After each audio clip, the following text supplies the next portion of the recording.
What's going on, folks, and welcome into the Monday Morning Wrap here on Sports Tree. I'm Connor Roundtree, and we're going to jump right into this with our weekend wrap-up. And wow, what a weekend it was for us here on Sports Tree. The pick platform, baby.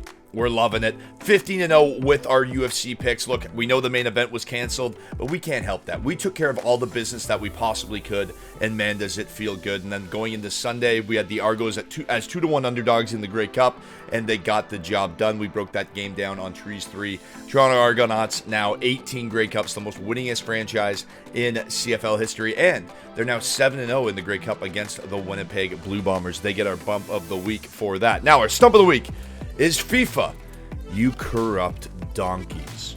All right, folks, now let's jump into our sporting menu of the week, and our sporting appetizer being served up to you tonight is NFL football from Mexico City, mind you. And you never like seeing a double-digit point spread, and I saw San Francisco at -8.5 going in on Friday. Now they're -10 because everyone saw all the great football over the weekend. They're like, oh, it's Christian McCaffrey on Monday Night Football, primetime football game. Let's hit the 49ers. And you know what? I backed that. I backed that a lot. George Kittle, Brendan Ayuk, Deebo Samuel, Christian McCaffrey. Need I say more? I don't care that Jimmy Garoppolo is the quarterback. When you have that much skill of the skill players, all you have to do is just pitch it out. Let them do it. Christian McCaffrey will just throw touchdowns. But in all seriousness, this game, I'm all over that spread. I think the Niners are going to win this game, and maybe 10 points would be a lot to ask for if Kyler Murray was playing. Kyler Murray isn't playing. Odds are Kyler Murray won't play again now that the new war zone has been released. We might have to see him for the rest of the season. There's no way he's rushing back to the field when he could just be getting GGs online.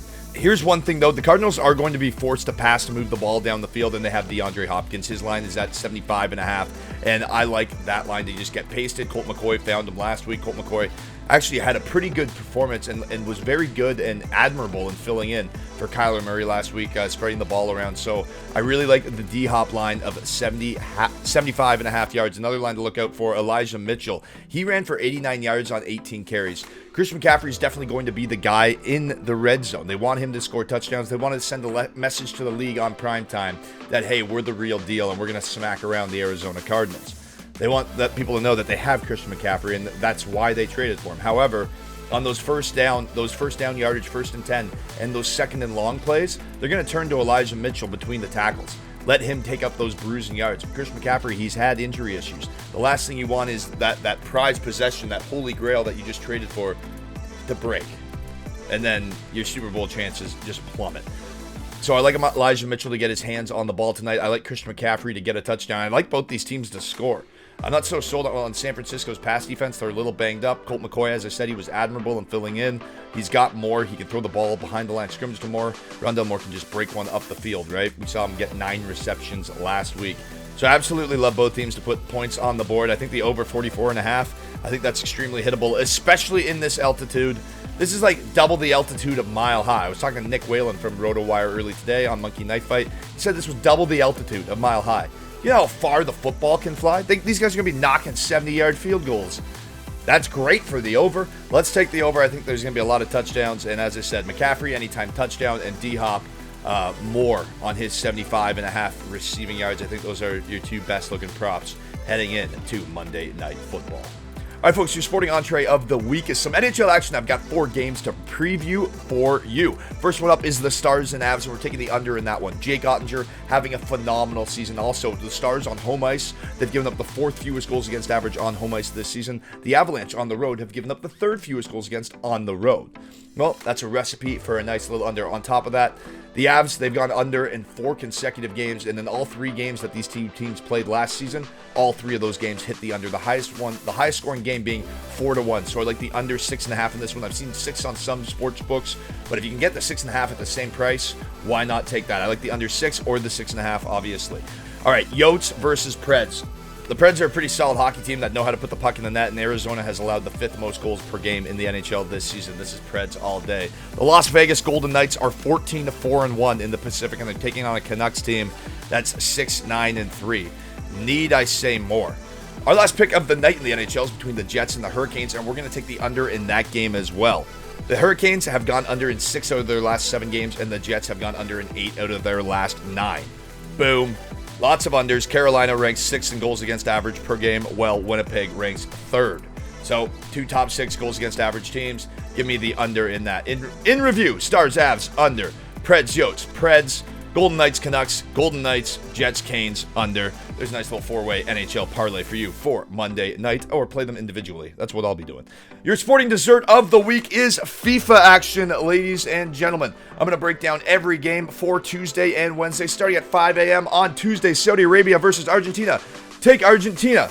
Saudi Arabia, they're an inferior team, and Argentina is just going to kick them all over the pitch. 8 a.m., Denmark versus Tunisia. Now, the Danes are primed. They're in a good group to make a little run, make a little noise, but I think this Tunisian team could prove a tough test for them and could be a nice little underdog spot, so I'm going to avoid that, but look out for Tunisia. 11 a.m. is the match of the day. It's Mexico versus Poland, and look out for this Mexican team, folks. Mexico, they beat that powerhouse Spanish team back in March, and they haven't lost since 2021 on the world stage. 6 matches, 4 wins, 2 draws, 0 losses. Poland is the favorite, and I like Mexico. I'm going to be riding with the underdogs in that one. 2 p.m., France versus Australia. France all day, parlay spot. Let's go. Moving on to Wednesday morning at 5 a.m., Croatia versus Morocco. These guys are in the same group as Canada and Belgium, and this is a crucial game. And our soccer analyst, Aaron Canton, told us not to sleep on this Morocco team, so I won't be sleeping on this Morocco team. I'm looking for Morocco to do something because that's what our guy does. That's why we trust him. That's why he's on our team. So look out for Morocco to make some noise in this group. 8 a.m., Germany versus Japan. With all due respect to Japan, Germany's going to slap them. 11 a.m., Costa Rica versus Spain. Look out for the Costa Ricans here. In their last 15 international matchups, Costa Rica is 12-2-1 against the spread. Yeah. They beat both the Americans and the Canadians last March, shutting out both teams. In fact, in their last 8 international games, Costa Rica has allowed just 2 goals. This may be a great dog or pass spot. Costa Rica, you can take Costa Rica with the 1.5 goals. That's where I'm going to be playing them. I like the underdog shot, and I like the 1.5 goals in line. Because if they just shut down Spain, 0-0 game, 1-0 loss, you still walk away with a 1 bet. I like the 1.5 goals in hand for Costa Rica at even money. Canada versus Belgium at 2 p.m. This is going to be a tough game for the Canadians. Their toughest matchup is their first matchup. That really stinks. The Belgians, they're a great team. They're unbeaten in 5 straight international matches dating back to September of 2021.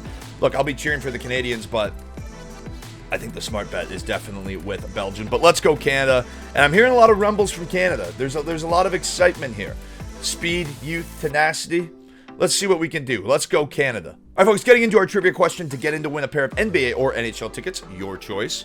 To see any team that you'd like. Again, that is also your choice. Your trivia question is, which franchise has won the most Grey Cups in CFL history? We mentioned it earlier in this show. They've won 18 times. There's another clue for you guys. Great weekend. Thank you guys so much for signing up and playing along. We'll be back at it with some more golf picks for Talk Birdie to Me on Wednesday. Folks, I'm Connor Roundtree, and that's a wrap.